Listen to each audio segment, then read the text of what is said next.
The nurses heard it before they saw it. It started as a low vibration, the kind you feel in your chest before your ears even register the sound. The windows of the pediatric ward trembled slightly. A coffee cup rattled on the break room counter. A nurse named Sandra looked up from her charts, glanced toward the window, and frowned. It was 11:17 on a Tuesday night. The hospital sat on the edge of a small town in central Georgia, the kind of town where nothing happened after 9 o'clock, where the only sounds at this hour were crickets, wind, and the occasional 18-wheeler passing on the highway 3 miles out. So when Sandra pressed her face to the glass and saw the first headlight turn onto the hospital road, and then another, and then 10 more, and then what looked like a river of light pouring in from the darkness, she felt something she could not immediately name. It wasn't fear, exactly. It was awe. By the time the charge nurse called security, there were already over 100 motorcycles idling in the parking lot. By the time security reached the front entrance, that number had doubled. They lined every row, every curb, every inch of available space. Their engines a low collective growl that seemed to breathe like a living thing. And at the front of it all, parked closest to the entrance doors, sat a single rider who hadn't yet removed her helmet. She took her time. She always took her time. Her name was Lily Marie Calloway, 5 years old, 23 pounds of bright eyes and impossible energy, the kind of child who could find magic in a rain puddle, who named every bird that came to the apartment window, who had a stuffed elephant named Gerald that she carried everywhere, including, on that particular Tuesday morning, to kindergarten. She loved purple. Everything had to be purple. Her cup, her sneakers, her backpack. She had this habit of tilting her head when she was thinking hard, like a little owl trying to process the world. She was learning to spell her own name and was very, very proud of the fact that it had 2 L's. She had her mother's eyes and her grandmother's laugh. Her grandmother lived in Memphis. She called every Sunday. And on the Sunday before this particular Tuesday, she had noticed something during their video call. Something in the way Lily sat very still when she used to squirm. Something in the way she answered questions in short, careful sentences when she used to talk in breathless, tumbling paragraphs. Grandma asked if everything was okay. Lily said yes, but she said it the way children say yes when they have been told to say yes. Her mother, Dana, worked double shifts at the diner. She was tired in the way that gets into your bones. She did her best. She loved her daughter in the clumsy, desperate way of a woman fighting too many battles at once. But Dana had made a choice 8 months ago. The kind of choice that looked like a lifeline and turned out to be something else entirely. She had let a man named Ray move into the apartment. Ray, who was charming on weekends. Ray, who was something different on weeknights. Nobody outside those 4 walls knew exactly what was happening inside them. Not yet. It happened on a Tuesday morning, just before school. Lily had knocked over Ray's coffee. It was an accident. She was spinning around in the kitchen in her purple sneakers, the way she always did when she was excited about something, and her elbow caught the mug on the edge of the table. Hot coffee spread across the linoleum. The mug didn't break, but Lily did. We won't linger here. Some stories don't need every detail to be felt. Sometimes the weight of what happened lives in the silence around it. What we know is that when Dana came home between shifts and found her daughter sitting very still on the couch, holding her left arm against her chest in a way that no 5-year-old should ever have to hold anything. She grabbed her baby and she ran. She didn't even lock the door behind her. At Mercy General, the X-ray told the story that Lily could not yet put into words. A clean fracture of the radius, consistent with force. The attending physician, a woman named Dr. Patricia Owens, had seen this kind of injury before. She knew what questions to ask.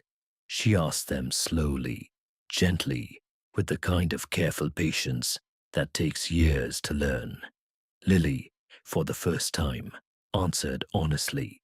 Child Protective Services was called within the hour. A police report was filed. Ray was brought in for questioning. Donna sat in a chair outside the examination room with her hands pressed flat on her thighs, staring at nothing, coming apart in a way that made no sound. Lily was given a stuffed bear. Blue, not purple, but she held it anyway. She asked if Gerald was okay. She had left Gerald at home. She asked if she could call her grandma.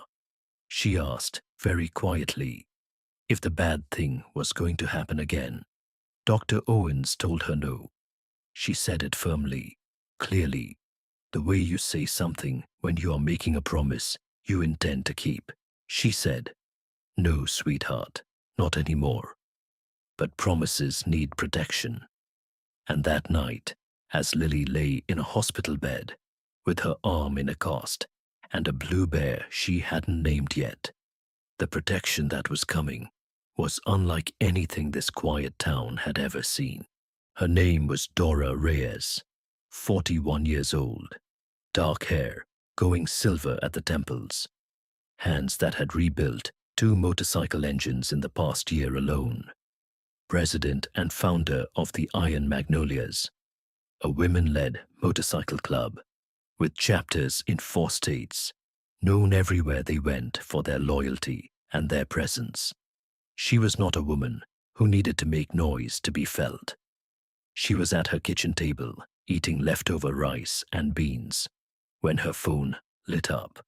Sandra, the nurse from Mercy General, the sister of Dora's closest friend in the club, had sent a message, short, just a few lines, a child's name, a diagnosis, a situation. Dora read it once. She set down her fork. She sat still, not the stillness of someone who doesn't know what to do, but the stillness of someone who has already decided and is gathering herself to do it. She picked up her phone and made one call. She spoke for less than 2 minutes. Then she walked to her garage, put on her jacket, and sat in the dark on her bike for a moment, not hesitating, but thinking about a little girl she had never met, who had asked whether the bad thing was going to happen again. Dora Reyes intended to answer that question. She started the engine, and somewhere across the city, 400 other engines were about to do the same. The message went out at 9:47 p.m. 5 words and a location. That was all it took. Phones lit up across 3 counties. Sisters in the Iron Magnolias passed the word to allied clubs. Old friends texted riders they hadn't seen in months. People who had just gotten off 12-hour shifts reached for their keys anyway. Engines turned over in garages, in driveways, in parking lots, behind late-night diners and shift warehouses. A retired school teacher who hadn't ridden in 2 months put on her helmet without hesitation. A young man named Marcus drove 37 miles from the auto plant where he'd just finished his shift. A group of 8 riders on a weekend trip 4 towns over turned around the moment they got the call. Nobody asked too many questions. The message had been enough. By 10:30, the road to Mercy General looked like a river of slow-moving stars.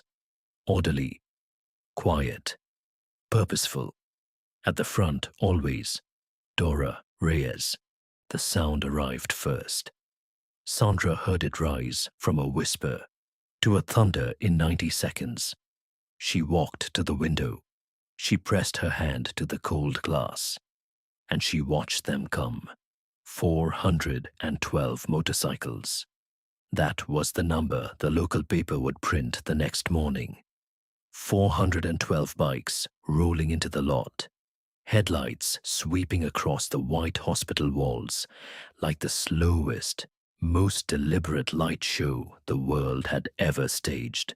Women and men, young riders and grey-bearded veterans, patches from a dozen different clubs, shoulder to shoulder, without a single incident. No raised voices, no aggression, no chaos, just presence. Enormous, undeniable human presence.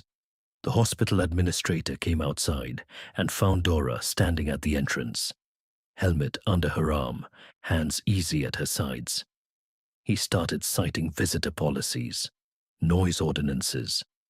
Dora listened to all of it. When he finished, she said, "We're not here to cause trouble. We're here because a 5-year-old girl is alone in there, and we want her to know she isn't." He opened his mouth, closed it. He went inside. Nobody made anyone leave. Across town, a young woman was live streaming the parking lot on her phone. Within 2 hours, 60,000 people had watched it. But Dora didn't know any of that. She was already on her way upstairs to a little girl with a blue bear and a question that still needed answering. Dr. Owens bent the rules.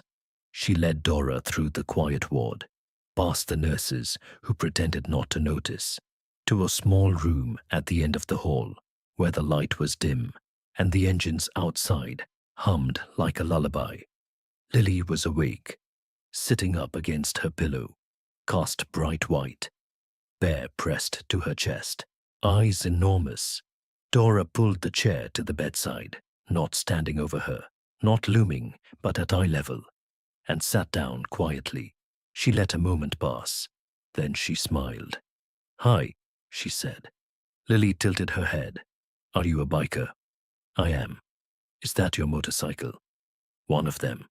The rest belong to friends." Lily considered this. Why did they all come? Dora leaned forward, just slightly. Her voice was low and steady, the kind that feels like solid ground. "Because you matter," she said. "Because what happened to you was wrong. And because we wanted you to know that there are a whole lot of people in this world who are going to make sure you're okay. You are not alone. Not tonight." Lily looked at her for a long moment. Then she held out the blue bear. "His name is Thunder," she said. "I just decided." Dora looked at the bear, looked at the child. They stayed until dawn. Many stayed. They sat in the cool Georgia night, drinking coffee from thermoses, keeping their quiet watch over a child they had never met. And when the morning shift nurses arrived to find the lot still half full of motorcycles, more than one of them had to stop and compose themselves before going inside. What happened in that parking lot had no signs, no speeches, no chants. It was something rarer, something older. It was hundreds of people saying with their bodies what words alone couldn't carry. "We see you. We are here. The innocent don't go unprotected on our watch." Lily was discharged 4 days later into the arms of her grandmother, who had driven through the night from Memphis the moment she'd heard. She walked out in a purple cast, Gerald tucked under her good arm, Thunder the bear held to her chest. Ray faced what the law was built to deliver. Dana began the long, imperfect work of rebuilding, and Dora drove home as the sun rose over the Georgia pines, her engine quiet and steady, her mind settled the way it gets when something necessary has been done. She didn't think of herself as a hero. None of them did. They were just people who heard about a child and came, because some things are simple even when the world isn't, because the only question that ever really matters is the one Lily had asked in a quiet hospital room, barely above a whisper. Is the bad thing going to happen again? And 400 engines had driven through the Georgia night to answer it. No, sweetheart, not while we're here.